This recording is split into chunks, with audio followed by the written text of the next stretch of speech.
There's no way we're not talking about that whole episode. There's no way we're not talking about it. X-Men '97 is hands down the best comic book animated property we ever seen. Outside of Spider-Verse, 2000's Justice League, Unlimited, is the best animated comic book thing I've ever seen in my whole life. Oh my God. First of all, let's just talk about the stakes, okay? The stakes in this episode are so high, and you feel it. It builds and builds and builds. Oh my God. I was on the edge of my seat. Watching this. We start from the end of the last episode. Professor X is back. Thousands of people have died because Magneto set off a massive worldwide EMP. They killed a bunch of people because that's what happens. Power goes out, planes crash, people die, on life support, health services can't work out. The world is ending, essentially, and every human is going after all the mutants because now everybody's doing this because of Magneto just did. It's rough outside. That's not a question. It's rough outside. Ain't no peace.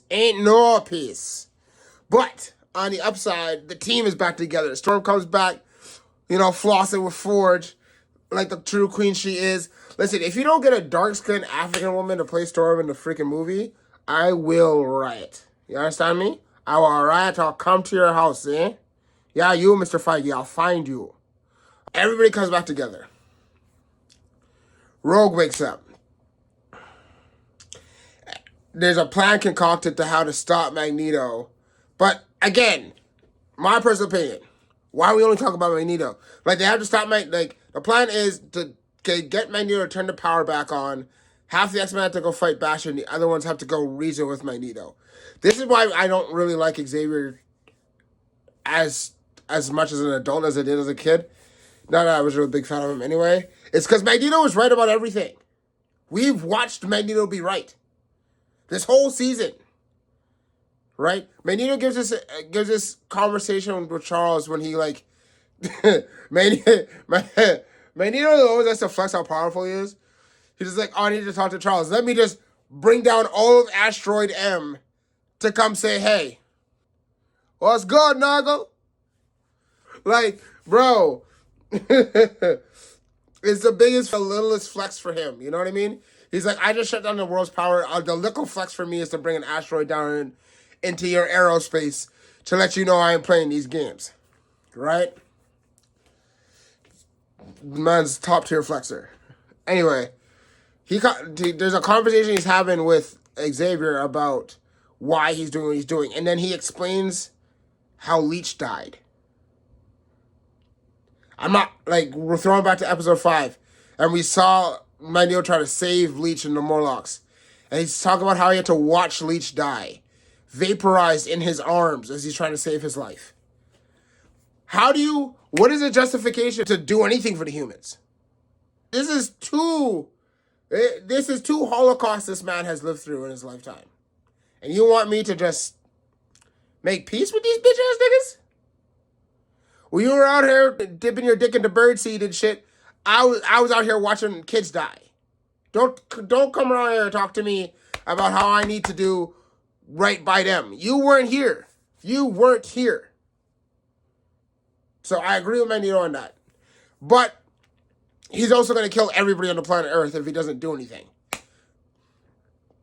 But he asked some of the X-Men to join him. And, no surprise, Rogue, after losing Remy and seeing what happened to Genosha, and also her feelings of Magneto, goes Magneto. Sunspot also goes to Magneto. That was kind of surprising. But when he's just like, my mom gave me away to the Prime Sentinels and they tortured me, I'm kind of like, I get you. Go on. Go about your business. And everything else is kind of happening, and everybody's kind of picked their sides.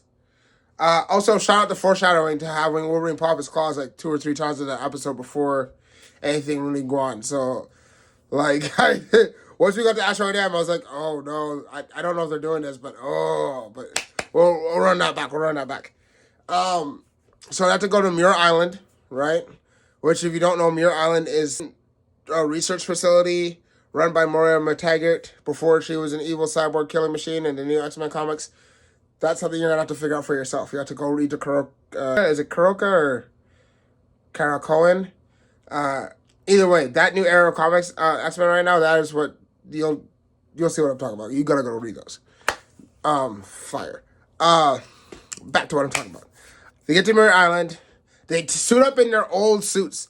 So Cyclops is wearing his original thing with the Scully cap. Jean's wearing Marvel Girl fit. Wolverine got the black and the orange suit back. Oh my god. That's my shit. Right? Rogue is wearing her 80s. Oh yeah, Rogue was wearing her original like 80s villain outfit.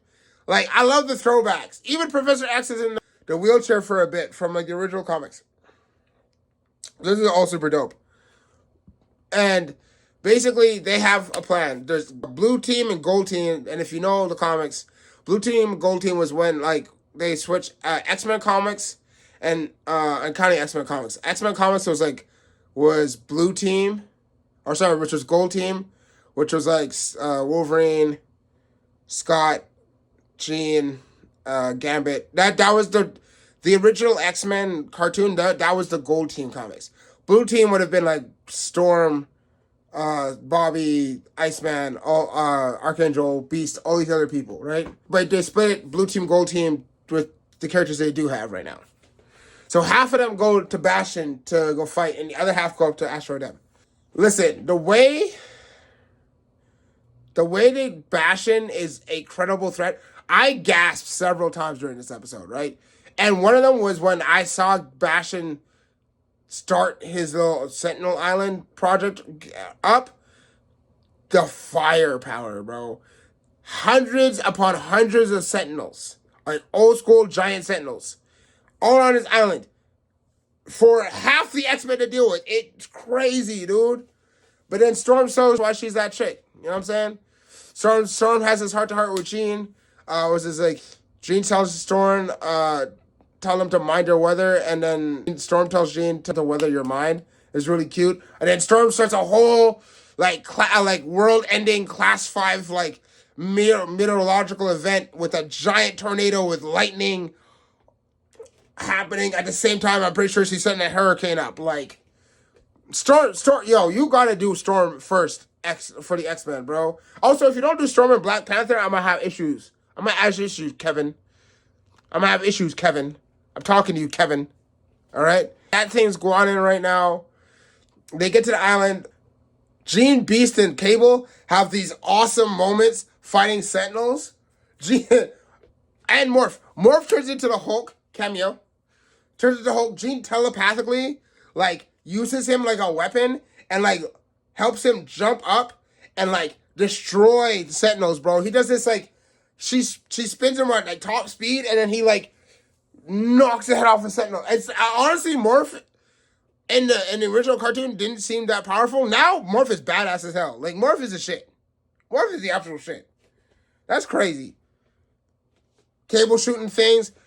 Beast knocks off a Sentinel's hand and bitch slaps him with it. It was peak. It was peak. It was hella nice. And then Jean has a whole fight with Sinister where, again, this is why I love this show. It made all the other X-Men cartoon did, it was kind of nerf certain people. Jean, we gotta see why Jean is dangerous as just without the fetus. Because she knows how to use her telekinesis so well, creating shields, blocking stuff, creating telekinetic razor blades.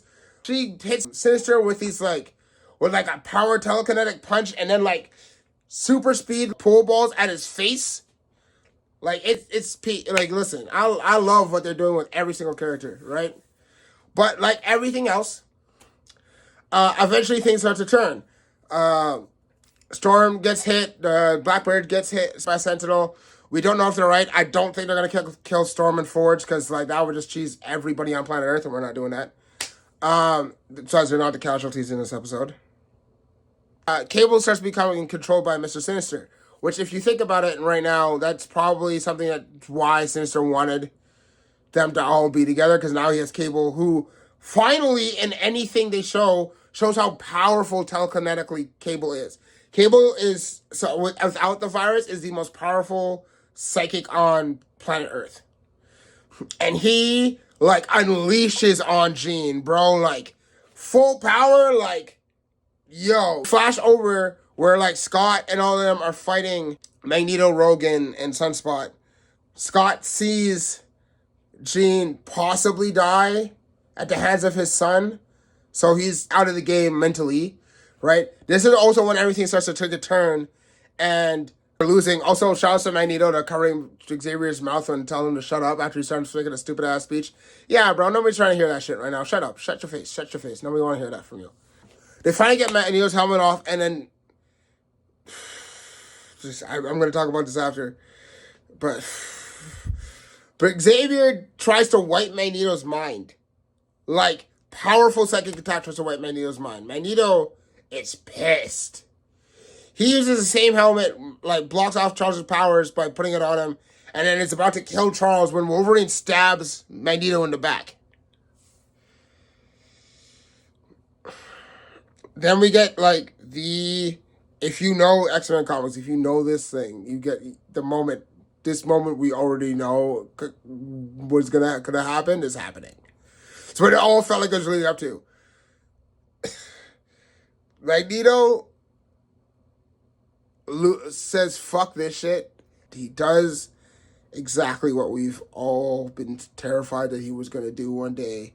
And he rips the adamantium out of Wolverine's skeleton. And that's how the episode ends.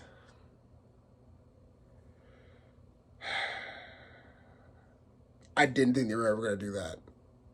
I didn't think they were ever going to do that. That's crazy. That's crazy. All it's not.